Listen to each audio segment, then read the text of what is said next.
নমস্কার, হেডলাইন্স ত্রিপুরা বাংলা সংবাদে আপনাদের স্বাগত। আপনাদের সাথে আমি অঞ্জন। চলে যাচ্ছি বিস্তারিত খবরে। অবশেষে নির্মল সিং হত্যাকাণ্ডের সঙ্গে জড়িত ৩ অভিযুক্তকে গ্রেপ্তার করল পুলিশ। শুক্রবার সন্ধ্যা ৭টা নাগাদ রাজধানীর ফায়ার সার্ভিস এলাকা থেকে তাদের গ্রেপ্তার করা হয়। আমতলী থানা এলাকার নারায়ণ খামারের প্রাক্তন পুলিশ কর্মী নির্মল সিং হত্যা মামলায় জড়িত থাকার অভিযোগে ৩ জনকে গ্রেফতার করল পুলিশ। শুক্রবার রাতে ডিএসপি সেন্ট্রাল রাজেন্দ্র দত্তের নেতৃত্বে পুলিশ বিশেষ অভিযান চালিয়ে শহরের ফায়ার সার্ভিস চৌমুহনী থেকে নারায়ণ দেবনাথ, গৌতম দেবনাথ, মানিক দেবনাথকে গ্রেপ্তার করে বলে জানা গেছে। তারাই ঘটনার মূল অভিযুক্ত বলে পুলিশ জানিয়েছে। শনিবার তাদের বিশালগড় আদালতে সোপর্দ করা হয়েছে।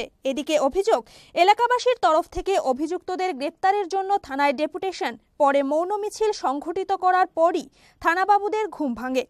যখন বারবার এলাকাবাসীদের তরফ থেকে বলে দেওয়া হচ্ছিল যে অভিযুক্তরা প্রকাশ্যে ঘোরাফেরা করছে, সেই জায়গাতে তাদের গ্রেপ্তারের জন্য কোনো পদক্ষেপ গ্রহণ করেনি।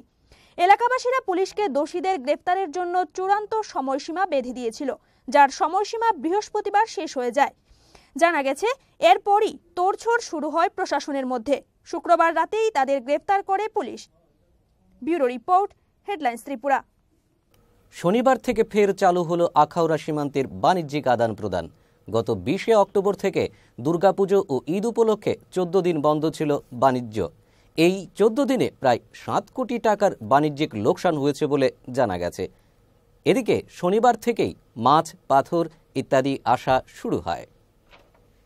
বঙ্গোপসাগরের উত্তরাংশে সৃষ্ট প্রতীপ ঘূর্ণাবর্তের ফলে রাজ্যে অতিরিক্ত জলীয় বাষ্পের প্রবেশ। এর জেরে শুক্রবার থেকেই রাজ্য জুড়ে জারি হালকা বৃষ্টিপাত। সকাল 8:30 পর্যন্ত ১.৮ মিলিমিটার বৃষ্টিপাত হয়। এর ফলে এদিনে সর্বনিম্ন তাপমাত্রাও প্রায় ৪ ডিগ্রি সেন্টিগ্রেডের নিচে নামে। এই প্রবণতা আরও ১-২ দিন জারি থাকতে পারে বলে আবহাওয়া দপ্তর সূত্রে প্রকাশ।